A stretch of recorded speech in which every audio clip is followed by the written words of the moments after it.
It's all of us coming together because, as we've said before in functional medicine, we all try to be the butterfly that contributes to the, tsunami and hurricane of change that later takes place. So I just put a few pictures in here, kind of recapping our week together. Remember on Wednesday we started with Dr. Bland? I thought that was a great experience. I've known Dr. Bland for about 19 years, and that was another point that I have already included in these slides and that David just reminded me of, but you'll see it in here in just a moment. So I got this great award. All these pictures are on our Facebook page, which is where I pulled them from. Little by little, we came up with a lot of great information. You got some details, and then we'd pull out to clinical applications, then we go back into details and pull back out for clinical applications. I think we had a lot of great speakers. Remember Matt Hershey? Totally knocked it out on Friday morning, right? Great. So that's an example. Even for me, I'm sure a lot of you come here and maybe you either do or don't have background here, or you do or don't keep up with all the presentations. None of us keep up with everything that happens here, With Matt Hershey, I was good for on a second presentation, I was good for the first 10 minutes. And then I was like, either I'm hypoglycemic or hungry or something, but I'm not following him anymore. His presentation was great, right? Well, I was also multitasking over there. His presentation was great, but it's it was a lot of data. So that's an example of where many of us will go back and watch the video later. This was one of our photos from yesterday. This was our lunch yesterday. And, part of what we're trying to do with this organization, International College of Human Nutrition and Functional Medicine, we've got a couple of websites. They all lead to the same place. And I've already included these slides in your online folder, so if you want these slides right now, you can certainly get them. Some of the ideas and guidelines are, we just try to deliver the information, right? So, part of this, as I'm sure many of you already know and experienced, it was kind of low frills, right? We're just about trying to deliver excellence, but not perfection. We're just trying to deliver good information. You go home with a thick note packet, you've got notes that you can download. The other thing is, I never filtered any of the presenters, right? A lot of times when we as speakers go to events and we're asked to present, we're given really strict time limitations, or sometimes I've been told by two different organizations that I have to dumb down my material or keep it simple, right? Well, I don't feel like that's appropriate for the audience. It's oh yeah, go get the stuff that he did 2 years ago.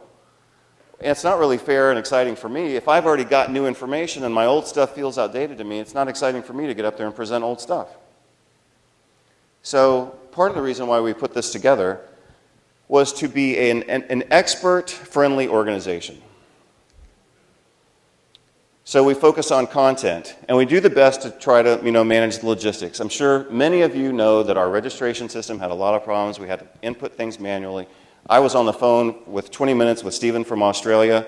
We were trying to put in his credit card and all this stuff. It just didn't work. We used an industry standard process. The industry standard process just failed us. Obviously, we'll do something different next time. Expert-friendly, very organic. Experts maintain copyright and ownership of their work. A lot of times when we go give presentations, we have to give up copyright. That's not really fair to people who have worked for 20 years to develop their material. So we treat people fairly. We've established a journal. Some of you already have this. And in fact, if you bought the pre-conference notes, then you already got the information that's in here. And just to show you how organic and real this is a lunch I had when I was in Lisbon, Portugal, visiting Pedro. And this is a stairwell in the neighborhood where I was staying, which is probably 4 minutes from his house in Lisbon, Portugal. This is my favorite indoor market in Barcelona, Spain. So, and also another component of this organization is that I call it relationship-based. I've known Lauren Cordain for 8 or 9 years. He was one of my mentors when I was first starting to do international and higher level presentations. He gave me a lot of good advice. Dr. Hosty, who was just up here a moment ago, I've known him for 10 years. He was kind of the guiding and encouraging force when I was trying to decide whether or not I wanted to go back to medical school for a third doctorate degree. He and I talked about it. He gave me advice on where to apply, etc. Jeffrey Bland, I've known him for 19 or 20 years.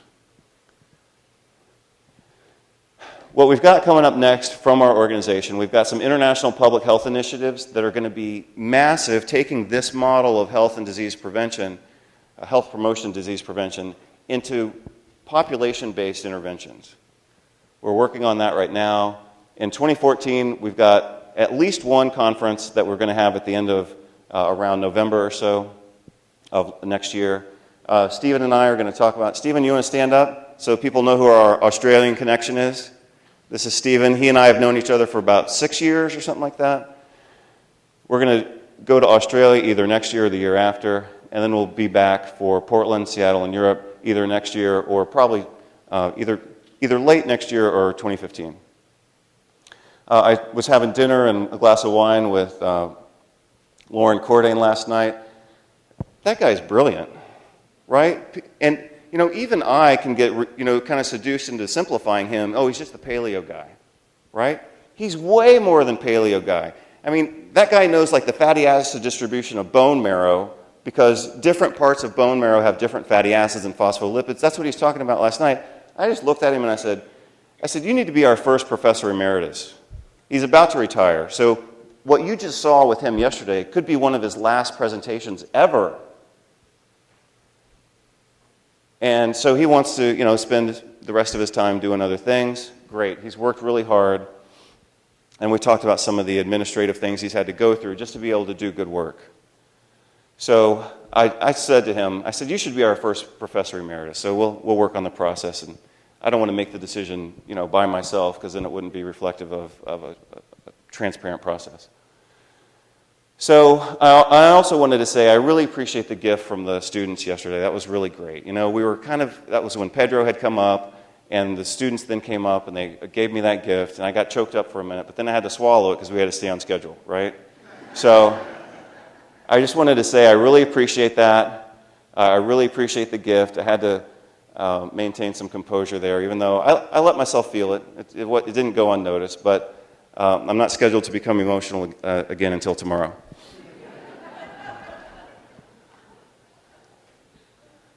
So there we are.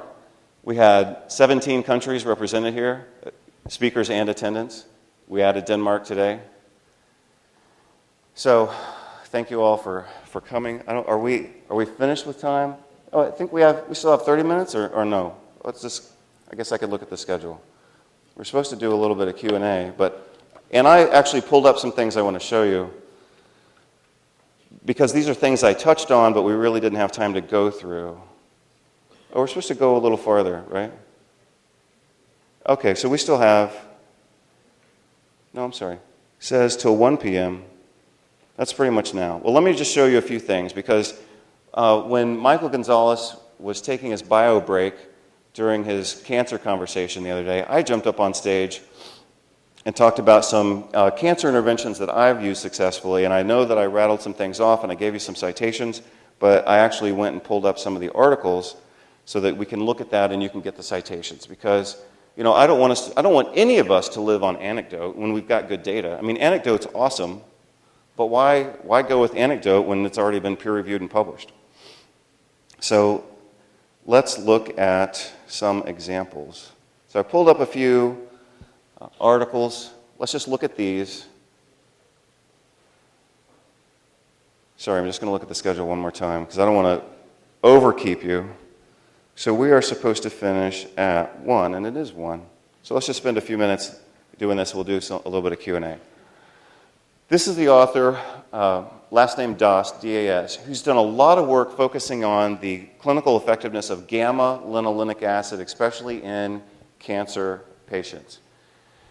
Some of it's experimental, some of it's just case reports, but if you want to look up a name, this would be a name to look up when you're looking up, especially GLA. Most of his work is focused on GLA. This is obviously an open access article. Look at the title of this article, A Radical Approach to Cancer. So part of what he advocates, and just for full disclosure, I mean, it's not a disclosure on my part, but I think, and I don't know how relevant this is, I'm just telling you what I've seen, I think that he actually trademarked or patented or copyrighted this approach. I don't know if that has any relevance. I'm just telling you, I looked that up one time. Talks a lot about using fatty acids in the treatment of cancer. You all, I think, are familiar with Nicholas Gonzalez's work using high-dose proteolytic and pancreatic enzymes. These are articles, by the way. Some of these I just found while I was sitting over there. I just Googled them.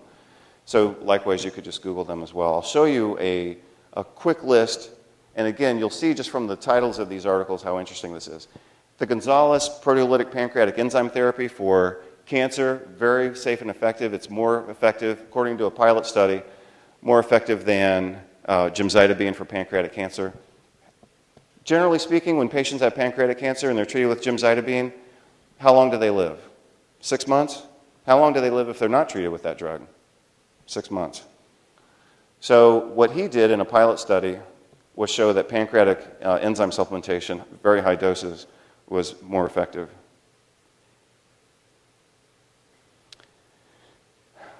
So another, I think, interesting, among many interesting facts is that the polyphenolics in olive oil actually downregulate the HER2/neu receptor. So women with breast cancer who are HER2/neu positive, they have a much worse prognosis, right? So you can downregulate the HER2/neu receptor with polyphenolics from extra virgin olive oil. So, it's all the more reason to eat the diet that we've all advocated. Olive oil, HER2/neu, fatty acids, and cachexia, vitamin D and cancer protection. Some of these are more relevant. I just pulled them up. They'll be on the video, and then we can maybe make a list, or I'll put it in your box. We talked a little bit about Th17 cells in cancer. I think we'll follow up with that. So what we're going to do later, which for me could be Thursday, we'll set up like some type of internet forum or something like that so we can continue some of these conversations. Again, even though this was as fast as we could go, especially with my presentations, it's still, a lot of it's still the tip of the iceberg,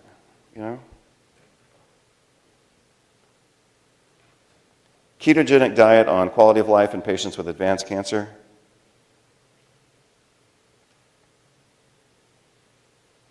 This was a nice study published in Nutrition and Cancer. This was a long time ago, 2005, showing that men with early prostate cancer, when they were treated with vitamin D, it slowed the progression of their disease. This is Michael Gonzalez's article, Bioenergetic Theory of Carcinogenesis. He said that we could put this in online, so you'll get this article. You don't have to go searching around for it. This is his personal author's copy. Low serum testosterone are predictive of prostate cancer. The only reason I put this up here is because we've all been taught the opposite, right? We've all been taught prostate cancer is fed by testosterone. Not according to this study, and not according to this study either.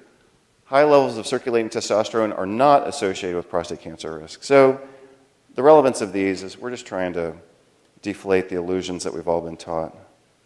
This is the article by Proudfoot that really changed the way that I look at urinary alkalinization. You can easily get this article online. It's been internationally endorsed.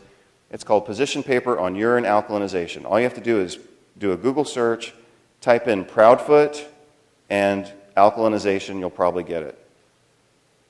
Journal of Toxicology and Clinical Toxicology, 2004. Let's see what this one is. Oh, this is the article that I mentioned yesterday when we were doing questions and answers up here. Diet-induced metabolic acidosis, published in Clinical Nutrition, 2011. Really nice review of Dr. Frassetto's topic, which is acid-base balance. I think I have that one up here twice. Oh, well, this is just another article. And this one's open access. Examining the relationship between diet-induced acidosis and cancer. So, and this is, you can get this one online for free. So all of those are relevant. Now I'm just going to show you, going back to the fatty acid studies, and then we'll be finished. Look at the title of these articles, if we can see all of them. So remember, this is Das's work on GLA. The human studies with GLA have used 4,000 milligrams a day in the treatment of cancer. various types of cancer. So here we are going beyond the nutritional applications of nutrients. Look at these articles. These are remarkable articles. Look at the title of this article. This one right here. Nutrition, you can probably get that one for free online because nutrition is usually free. 2002, abrupt and complete occlusion of tumor-feeding vessels by gamma-linolenic acid. Right? Remember what we talked about earlier? You know, tumors only grow to about 2 millimeters wide without neoangiogenesis. So they will outgrow their blood supply at this size. No one has ever died of a cancer that's this big, right? So what takes a cancer from this big into something larger is angiogenesis, because the cancer has to be fed by blood supply and nutrients. So what his research shows is that you can close off those vessels with gamma-linolenic acid. So that's part of its mechanism. Look at this one too. That's probably the main article right there. Abrupt and complete occlusion of tumor-feeding vessels by gamma-linolenic acid, right? See what I'm talking about? This is like a little bit below the tip of the iceberg. These are some of the things I have to talk about and think about and filter. But I think that's amazing stuff. So, having talked about that, I think we're all good. I also wanted to let you know, I just got an email 3 hours ago from Kenneth Centrone. He just got elected to be the Latin American representative for the International Society of Orthopedic Surgeons and Trauma Specialists. That happened in real time while we're all sitting here. He just sent me the email 3 hours ago.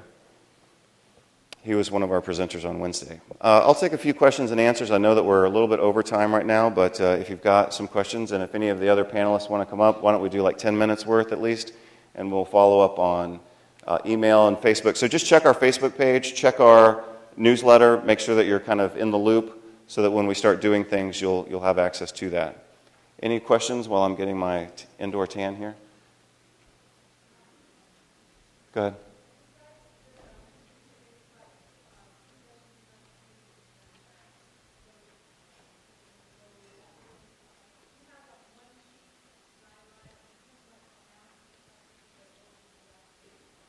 So I just heard like a one-sheet guideline for. Right. Well, I don't have that, but I do have that article that's the PDF review, and it's pretty simple. So maybe you could use that, or modify it, or summarize it, or something, or just put it on your website, and people can download it and say, okay, this is what I'm doing. Another thing which I thought of when you were asking your question, a lot of us, we think of paleo diet, we think of nuts, berries, seeds, and things like that. But one of the things which I learned from Rob Wolf is you have to put that too into a paleo perspective, right? When we eat nuts and seeds and berries, what do? We go to the grocery store, we buy a big bag or box, and we stuff it in our mouths and we eat it, right? What did paleo people do when they wanted to eat nuts? They had to go get them and then crack them open either with their hands or with stones, right? How many almonds are you going to eat if you have to crack that shell with your bloody hands? Right? So, when I think, oh yeah, I'm eating paleo, I take the bag, rip the top off, stuff it in my mouth. That's like 400 calories in like 5 minutes, right? But it's eating paleo, right? So we have to put our paleo into a paleo perspective. It's not simply the quantity of food, but how much effort would have gone into getting that food and the quantity, right? I had to peel some pistachios a couple months ago, and I was like, man, I would not eat pistachios if I had to survive, right? It was making my hands all scarred up and all that stuff. We'll take maybe one or two more questions. Happy to. So her question was the difference between coenzyme Q10 in the form of ubiquinone or ubiquinol. So most studies have used just ubiquinone. It seems to work fine. That's the non-reduced form of CoQ10. Ubiquinol is kind of this alcohol moiety, but it's so-called the reduced form. When I was writing my second edition of my hypertension book in 2011, I didn't know what the real difference was.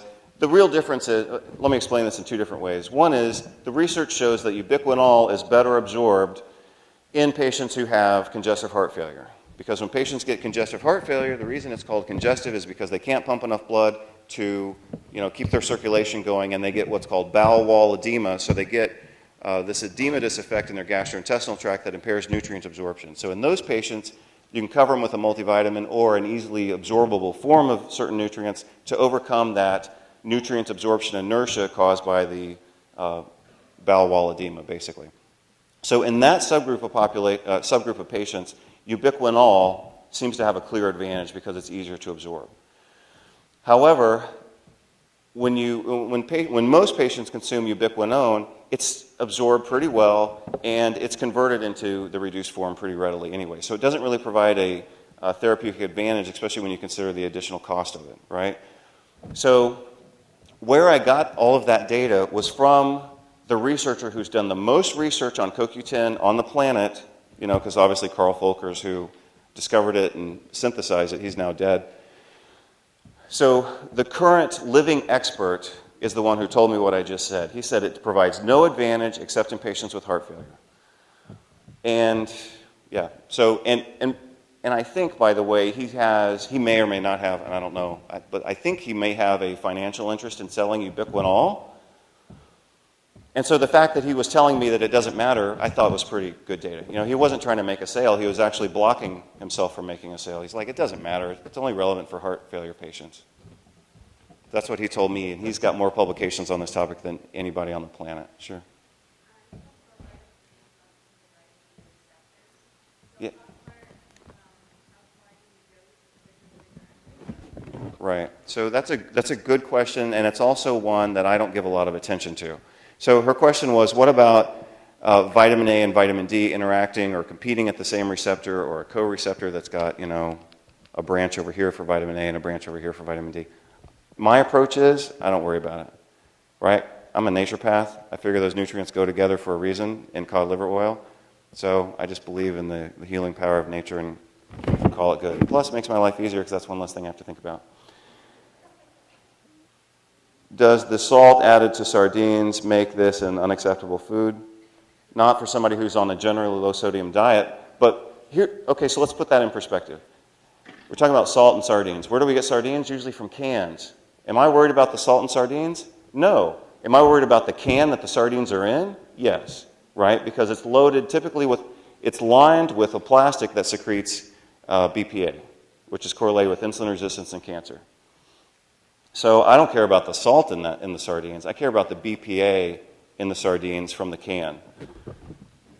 One brand, for example, at Whole Foods Market, has a BPA-free can that you can actually get sardines, and obviously that's the one that I get. This one I don't know the answer to. About exercise. Oh, this is for Dr. O'Keefe. I don't know if... let's see. Do we have studies pertaining to dancers who are dancing 3 months, 3 to 5 days per week? Do they have same cardio implication as long-distance runners? Something like that? Oh, that's she. I think, I don't know if it's a she. I'm just looking at the handwriting. But I had talked about Cheerios up here. He or she says we should call those inflammios. I like that better too. No, we don't. I don't know if there's all sorts of questions like this about dancers. Is cycling as bad as marathoning? I think you have to use common sense if you're. I think dancing is great exercise, but if you're 15 or 20 or 25, it's probably not a big deal. But that's one of the things I like about swimming is that it doesn't pound your joints. It's a good thing to add in there, and it's unusual for people to want to swim hard for multiple hours at a time, 30 or... I have one guy who was working out, he said he decided to take up swimming, and he said, my problem with swimming is I get in the pool and I swim for about 20 minutes, I check my watch, and 2 minutes have gone by. Yeah. It's kind of... well, anyway. But I think relevant also to your comment and your presentation is just getting people to do things that are more enjoyable and not so serious all the time, right? And who am I talking to when I say that? Talking to me. When I go run, what am I doing? Timing myself. I'm listening to Nietzsche or something hardcore to inspire me to the next project. But I think it would be nice, and I aspire to engaging in exercise that's actually fun. I just haven't been in that mode lately. One or two more. Have you found any effectiveness treating type 1 diabetes with the same protocol I can address that a little bit, but I don't have a lot of experience there. So his question was differentiating the protocol. My answer is going to be yes. Differentiating the protocol for a type 1 diabetic versus a type 2. So obviously if they're type 1, we typically think of them as being autoimmune. Most of them are, right? So you could do the same things, right? It's still a healthy diet. Be careful with the potassium in their kidneys. But you still want them on a low-carb diet for the most part. Here's what I would do differently. So remember, the FIND SEX acronym is what I consider to be basically the foundational plan. It's reasonable, scientific, well-backed. But then if we're going to apply it to certain conditions, especially if they're on drugs, we have to make some modifications. That's fine. I still think we're okay. But like I said, you have to check for kidney function. So let's still call that the foundational plan. If I were working with a type 1 diabetic, here's what I would do differently. I would add on 2 other nutrients. One is niacinamide, 250 milligrams, 4 to 6 times per day. You have to spread it out throughout the day. The reason for that is several studies in animal models have shown that early administration of niacinamide, it's the active form of vitamin B3, and it has to be niacinamide, not niacin, was able to reverse drug-induced type 1 diabetes in animals. Those are old studies, but it's still part of what we do in the nutrition world for treating those patients. It's safe. Maybe it'll help.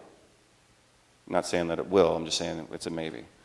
But let's leverage our maybes into probabilities. And then let's leverage those probabilities into possibilities leverage the possibilities into probabilities and our probabilities into outcomes, Earlier when we were doing this, 15 years ago, a lot of the things that we did were theoretical, but the theory ended up working.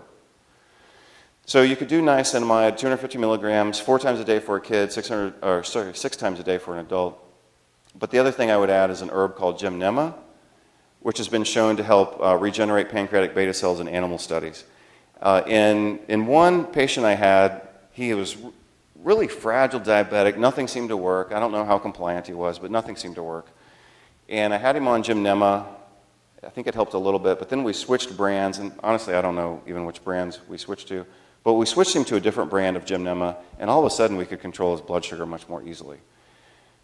The rationale there being that we were helping to support his pancreatic beta cells. Now he was kind of a type 1, type 2, and there is such a thing, which we didn't even talk about, called a type 1.5 diabetic, right? Those are people who have insulin resistance and isolate cell autoimmunity. So it's not that people are type 1 or type 2. They could be either or the one in the middle, which is insulin resistance with autoimmunity. So that's what I would do. All right, we'll follow up as best we can with all of you. You've got our newsletter link. You've got our Facebook page. I publish stuff up there all the time. If you're on our newsletter, then you'll be informed when we make some other changes and move on to our next projects. Thank you.